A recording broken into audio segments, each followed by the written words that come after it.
In this example, we're given two functions and asked to perform an operation on the functions and then state the domain. So we have f of x equals x squared minus x minus 4 and g of x equals 2x minus 6.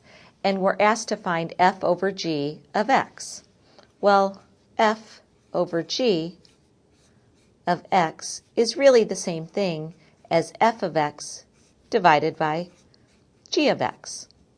So in this case, f of x equals x squared minus x minus 4, and g of x is equal to 2x minus 6. Now, in the numerator, notice x squared minus x minus 4 cannot be factored, so therefore we cannot simplify this rational expression at all. So f over g of x is simply x squared minus x minus 4 all over 2x minus 6. Now how about the domain of this new function? Well, in order to figure out the domain, we need to note that we have a rational expression. So the domain is going to be any real number except a number that makes the denominator 0. So let's find out what makes the denominator 0 by setting the denominator equal to 0.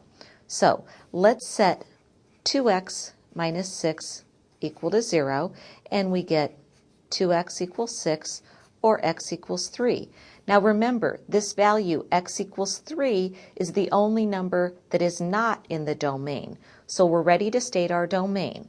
So our domain is the set of all x such that x is not equal to 3. This is our domain written in set notation. A lot of times we write the domain in interval notation, so I'm going to do that as well so you're familiar with both of them.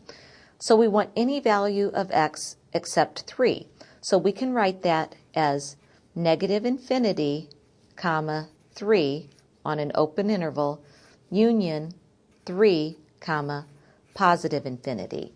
And what this means, negative infinity to 3 really means all real numbers or all reals that are less than 3, but it does not include 3.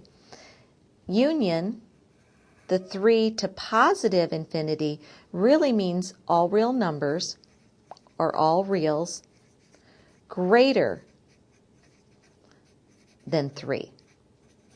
So either way, if we write it in set notation or in interval notation, either way expresses the domain of our rational function.